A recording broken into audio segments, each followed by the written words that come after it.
Nissan. Kicks arse. Should I take that taillight out? Super easy. Open the door. Listen to my podcast.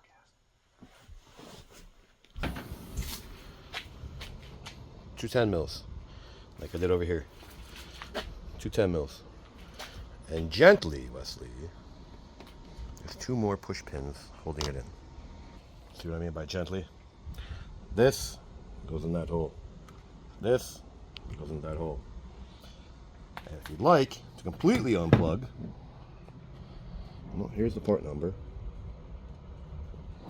And squeeze this together to get this off.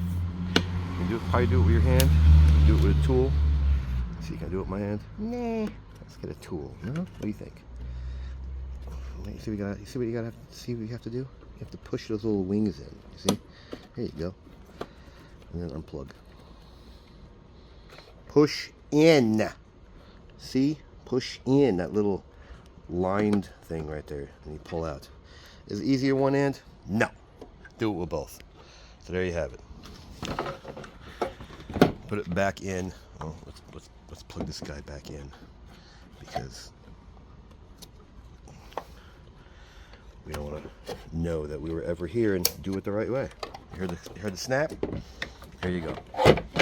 So let's go see what the other one is. Part number. Tis. I guess it's that. Let's see. Should I take a picture of this? Yeah, why not? Oopsie. So, like it, don't like it, share, don't share, subscribe, don't subscribe. Thanks for watching.